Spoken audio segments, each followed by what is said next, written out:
तो नहीं हो? नहीं जी भैया जी, झूठे नहीं हो सकते। एम्पियर सेकंड किसकी इकाई है? बोलो भाई। एम्पियर सेकंड आवेश, आवेश की है या शक्ति की है या फिर आपका वोल्टेज की है या फिर ऊर्जा की होगी? बोलो भाई, क्या बोलेंगे? आवेश, आवेश, आवेश, बहुत बढ़िया। एम्पियर सेकंड हो गया आवेश की। शक्ति का मात्रक वाट हो गया। वोल्टेज विभवांतर को बोलते हैं, किस में नापा जाता है? वोल्ट में मापा जाता है। ऊर्जा का मात्रक क्या हो गया आपका? जूल हो गया। क्या हो गया? जूल हो गया। पूछू कुछ इकाई, बोलो। जो समतल कोण है, जिसको तलीय कोण बोलते हैं, जिसको प्लेन एंगल हम कहते हैं, क्या बोलते हैं? प्लेन एंगल जिसको हम कहते हैं, जिसको हम समतल या तलीय कोण कहते हैं, तलीय कोण कहते हैं, उसकी उसकी इकाई क्या होगी? बोलो भाई। एक होता है सॉलिड एंगल। कौन सा एंगल? सॉलिड एंगल, जिसको हम क्या बोलते हैं? क्या बोलते हैं उसको? हम ठोस कोण बोलते हैं या फिर इसको हम घन कोण भी बोलते हैं। इसकी इकाई क्या हो जाएगी? बोलो भाई, इसकी इकाई बोलो। समुद्र की गहराई को किस में नापोगे? बोलो भाई, समुद्र की गहराई प्यारे दोस्त किस में नापोगे? ये भी आपको बताना है। और साथ में कोणीय वेग की इकाई क्या होगी? रेलवे वालों तुम सुन लेना, बहुत इंपॉर्टेंट है। बिगर इकाई के प्रश्न नहीं कर पाओगे फिजिक्स का। चलो, क्या बोलेंगे? बोलो फटाफट से, क्या कहेंगे? तो आप कहेंगे भैया प्लेन एंगल जो होता है वो रेडियन में मापा जाएगा। किस में? रेडियन में। और सॉलिड एंगल जो होता है वो स्टेरेडियन में मापा जाएगा। किस में? घन कोण को स्टेरेडियन में। समुद्र की इकाई फैदम में मापी जाती है। किस में? फैदम में। कोणीय वेग को रेडियन, रेडियन प्रति सेकंड में। जैसे वेग को नापते हैं ना मीटर प्रति सेकंड में, उसी तरह कोणीय वेग को किस में नापोगे? रेडियन प्रति सेकंड में नापोगे। अब बात आई जी, फैदम कितना होता है? फैदम कितना होता है? एक फैदम में होते हैं 6 फीट। क्या बोलोगे? एक फैदम में होते हैं 6 फीट। ऐसे बहुत पूछे जाते हैं।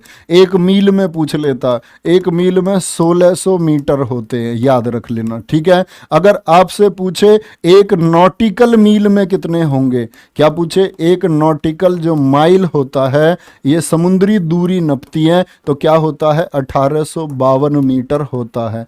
आपसे पूछे भैया नॉट जो ये शब्द है ये कहाँ इस्तेमाल होता है? तो नॉट में क्या नपती हैं? समुद्री दूरी नापी जाती हैं। समुद्री दूरी मापते हैं। किस में मापते हैं? समुद्री दूरी नॉट में मापते हैं। बहुत पूछा जाता है, ठीक है। ये 1852 मीटर है, इसको ऐसे भी लिख सकता 1.852 किलोमीटर। तो गुणा करोगे 1000 की तो मीटर ही आएगा। आ जाओ भाई। किसी गतिशील पिंड का वेग आधा करने से उसकी गतिज ऊर्जा हो जाएगी। उसकी गतिज ऊर्जा पर क्या प्रभाव पड़ेगा? मोस्ट इंपोर्टेंट मार्क कर लो भाई, मोस्ट इंपोर्टेंट, बहुत महत्वपूर्ण मार्क करेंगे और लिखो। महत्वपूर्ण तो 40 के 40 प्रश्न ही है। तो क्या बोलेंगे भाई? जो गतिज ऊर्जा, उसका फॉर्मूला होता हाफ mv²। बच्चा बच्चा सीख कर सकता है इसको, आज के बाद कर दोगे जो नहीं जानता। Half mv²। क्या कह रहा है बच्चे? वेग क्या कर दिया? आधा कर दिया। यानी v को क्या कर दिया उसने? 1/2v कर दिया। आधा कर दिया ना, तो आधा कर दो आप भी। 1/2 m, जहां v है वेग, वेलोसिटी, उसको आधा कर दो। कर दिया भाई। आधा मैं बोलूं 10 को आधा कर दो, तो ऐसे ही तो करोगे भैया। 10 का आधा 5, तो 5 कहां से आया? 2 से भाग करके ही तो आया भाई। आधा करने के लिए क्या करते हैं? 2 से भाग कर दिया आपने। तो कह रहा इसका घात, अरे भाई 1/2 m, v की वैल्यू कितनी कर दी? v/2 कर दी। कर दी भाई। चलो, क्या आ गया? हाफ m v का स्क्वायर हो गया और 2 का स्क्वायर क्या हो गया? 4। तुलना कर लो दोनों की। दोनों की तुलना कैसे होती है? जो टोटल वैल्यू है और जो नई वैल्यू आई है उसका भाग कर देते हैं। तो हाफ mv² में आप लोग बात करोगे किसका? हाफ mv²/4 का। कट जाएगा, बची कितनी वैल्यू? 1/4। और 1/4 को ही क्या बोलेंगे? चौथाई कहेंगे। क्या कहेंगे भैया जी? चौथाई कहेंगे। तो यहां से कॉन्सेप्ट निकल के आया। क्या इसको हर बार हल करना है? नहीं, हर बार हल नहीं करना है। तो 1/2 की वैल्यू 1/4 होगी। मैं बोलूं 1/3 कर दें तो गतिज ऊर्जा, जिसको काइनेटिक एनर्जी कहते हैं, कितनी हो जाएगी? अब आप लॉजिक लगा लोगे कि भैया 2 का स्क्वायर तो 4 आ गया, तो 3 का स्क्वायर नीचे है, 1/3 किया है, क्योंकि वहां किया था 1/2 आधा, तो क्या बोल दोगे 1/9। मैं बोल दूं 1/4 कर दो वेग को, तो आप कहोगे भैया जी गतिज ऊर्जा 1/16। मैं बोल दूं 1/5 तो 1/25 हो जाएगा। इससे अलग तो क्वेश्चन नहीं पूछा जाता है ना, इस वाले फॉर्मेट में। दूसरा फॉर्मेट क्या पूछ सकता है, आधे की जगह ये हाफ mv² है, हाफ mv² में मैं बोल दूं वेग को 2 गुना करना है। वेग को क्या करना है आपका, क्या बोलेंगे, देखो ध्यान से, मैं आपसे यह कह सकता हूं वेग को 2 गुना करने पर गतिज ऊर्जा काइनेटिक एनर्जी पर क्या प्रभाव पड़ेगा। तो आप कहेंगे भैया जी हाफ mv² तो होता ही है, अब इसकी तुलना कर लो, ये समीकरण 1 होती है। अब क्या कह रहा, 1/2 m, वेग को कर दिया दुगुना, तो v की जगह क्या कर दिया उसने, v की जगह 2v कर दिया, तो 2v कर लो ना यार, क्या दिक्कत है भाई। 1/2 m, 2 का स्क्वायर 4 और v²। मैंने बोला पहले वाले से तुलना करो, ये नया आ गया, तो जो 1/2 mv² से तुलना कैसे होती है, भाग कर लो, 1/2 m × 4 × v², हाफ से हाफ कट गया, m से m कट गया, v² से v² कट गया। बोलो भाई क्या आ जाएगा आपका, सॉरी क्या आ जाएगा भाई, बोलो फटाफट से तुलना करने पर। तो इसका इसमें जब भाग करोगे तो यहां क्या आया आपका, बट करके 4 कहां जाएगा, फिर ऊपर चला जाएगा। क्या बोलेंगे 4 गुना होगी या नहीं होगी, बोलो फटाफट से।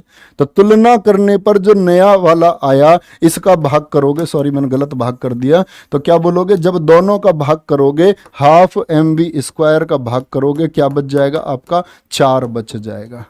तो भैया समझे बात को या नहीं समझे, देखो ध्यान से। तो बटे में करे तो बटे में आप करेंगे, सीधा 2 गुना करे तो क्या आ गया 4 गुना। मैं बोलूं 6 गुना कर दी गई, मैं बोल दूं वेग जो है वो 6 गुना कर दिया गया, तो गतिज ऊर्जा पर क्या प्रभाव पड़ेगा, बोलो फटाफट से। वेग को अगर 6 गुना कर दिया जाए तो क्या प्रभाव पड़ेगा, तो आप कहेंगे भैया जी 36 गुना हो जाएगा। कभी गलत मत करना। नेक्स्ट अगले प्रश्न पर आ जाओ। 2 वस्तुओं के बीच की दूरी को यदि 2 गुना कर दिया जाए, 2 वस्तुओं के बीच की दूरी को यदि 2 गुना कर दिया जाए तो इन दोनों के बीच बल पर क्या प्रभाव पड़ेगा। तो एक फॉर्मूला होता है 2 पिंडों के बीच की दूरी, F बराबर होता है आपका कैपिटल G m1 m2/r²। बोलो भाई सारे बच्चे कॉपी पर नोट करो, बचना नहीं है इन चीजों को, इन चीजों से बचना नहीं है। कभी सोचो जी फॉर्मूला आता है घर बैठ जाओगे। तो बीच की दूरी r होती है, ये पिंडों का द्रव्यमान होता है m1 m2, ठीक है, इसको बोलते हैं सार्वत्रिक गुरुत्वाकर्षण नियतांक। और कई बार आप देखोगे सार्वत्रिक गुरुत्वाकर्षण नियतांक का भैया क्या पूछता है आपसे, इसका मान पूछ लेता है। मान होता है 6.67 × 10⁻⁻11।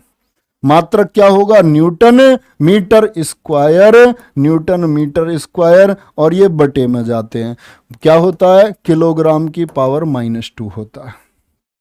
तो भाई क्या होगा, देखो 2 वस्तुओं के बीच की दूरी को दुगना कर दिया, r की वैल्यू कितनी कर दी 2, तो 2 नीचे आ गया, r कितना हो गया 2r, तो 2r का जब वर्ग होगा 2 का वर्ग 4 होगा ना, तो 4 गुना कम हो जाएगा।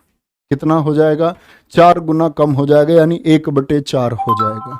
मैं आपसे बोलूं F बराबर G m1, समझाता हूं फिर से, F बराबर क्या होता है, G m1 m2/r² होता है। प्यारे दोस्त समझना मेरी बात को, मैं आपसे कहता हूं कि r को क्या कर लिया जाए, 3 गुना कर दिया जाए। कितना, 3 गुना कर दिया जाए। तो जब इसकी वैल्यू आप 3 गुना करोगे, हैं भाई, इसकी वैल्यू आप 3 कर दोगे, 3 हो गया, तो r बराबर कितना हो गया, 3r हो गया, 3 गुना हो गया। मैं बोलूं 5 का 3 गुना कितना होगा, तो यही तो बोलोगे 5 गुना 3 15 होगा जी, तो r का 3 गुना r, क्या दिक्कत है। तो यहां 3r का स्क्वायर होगा, तो क्या बोलोगे G m1 m2 बटे क्या हो गया भैया जी 9r² हो गया। तो वैल्यू कितनी आ गई, 1/9 आ जाएगी। ऐसे ही दुगना पूछे तो 1/4, 4 पूछे 4 गुना कर दे दूरी को, तो 1/16 हो जाएगी।